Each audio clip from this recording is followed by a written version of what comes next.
ஆசிரியர்களுக்கு தகுதி தேர்வு கட்டாயம் வேண்டுமா என்பது குறித்து தேனி மாவட்டம் போடி நாயக்கனூர் பகுதி மக்கள் தெரிவித்த கருத்துக்களை தற்போது பார்க்கலாம். கண்டிப்பாக டீச்சர்ஸ் தகுதி தேர்வு வச்சே ஆகணும்.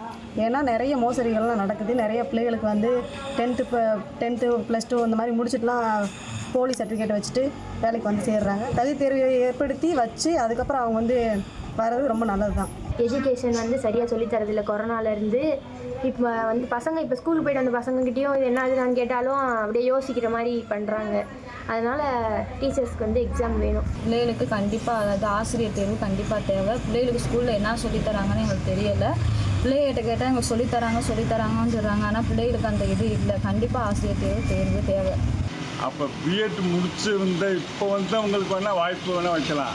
ஆனால் 20 வருஷம் 30 வருஷம் சீனியருக்கு வச்சா அது என்ன அர்த்தம்? அப்போ அவங்க அனுபவப்பட்டு தான் வந்திருக்காங்க. அது தகுதி தேர்வு தேவையில்லாதது. இன்றைக்கி உள்ள வேகத்துக்கு நம்ம மாணவர்களும் மாணவிகளும் நல்ல முறையில் வரணும் அப்படின்ட்டாக்கா தகுதி தேர்வு கண்டிப்பாக வச்சுக்கிறணும். வச்சாத்தான் இன்றைக்கி உள்ள வேகத்துக்கு அவங்க சரி பண்ணி கொண்டு வர முடியும். அது பொதுவான என்னோட கருத்து, பொதுவான மக்களோட கருத்தாகவும் அதை எடுத்துக்கிறலாம். பணியில் இருக்கும் ஆசிரியர்களுக்கு தகுதி தேர்வு தேவையா என்பது குறித்து தேனி மாவட்டம் போடி நாயக்கனூர் பகுதி மக்கள் தெரிவித்த கருத்துக்களை நாம் பார்த்தோம்.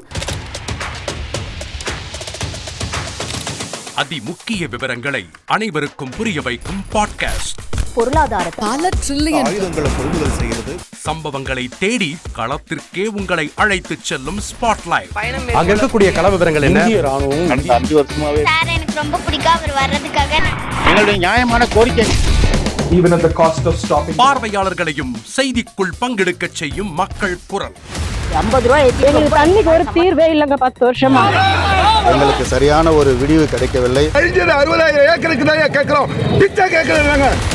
புத்தம் புதிதாக வித்தியாசமாக சில இடங்கள்ல பாகிஸ்தான்லயே பாராட்ட வேண்டாம், ஆனால் அதற்கு கொச்சைப்படுத்த வேண்டாம் என்று நான் கேட்டுக்கொள்கிறேன். மதத்தால் இனத்தால் மக்களை எப்படியெல்லாம் பிளவுபடுத்த முடியுமோ அந்த பிளவிற்குண்டான ஆயுதமாக இந்த மாநாட்டை அவர்கள் பயன்படுத்த நினைக்கின்றார்கள். அரசியலிலிருந்து சினிமா தனித்து இயங்க முடியாது. அனைத்தும் உங்களுக்காக. எப்போதும் இணைந்திருங்கள் தந்தி டிவியுடன்.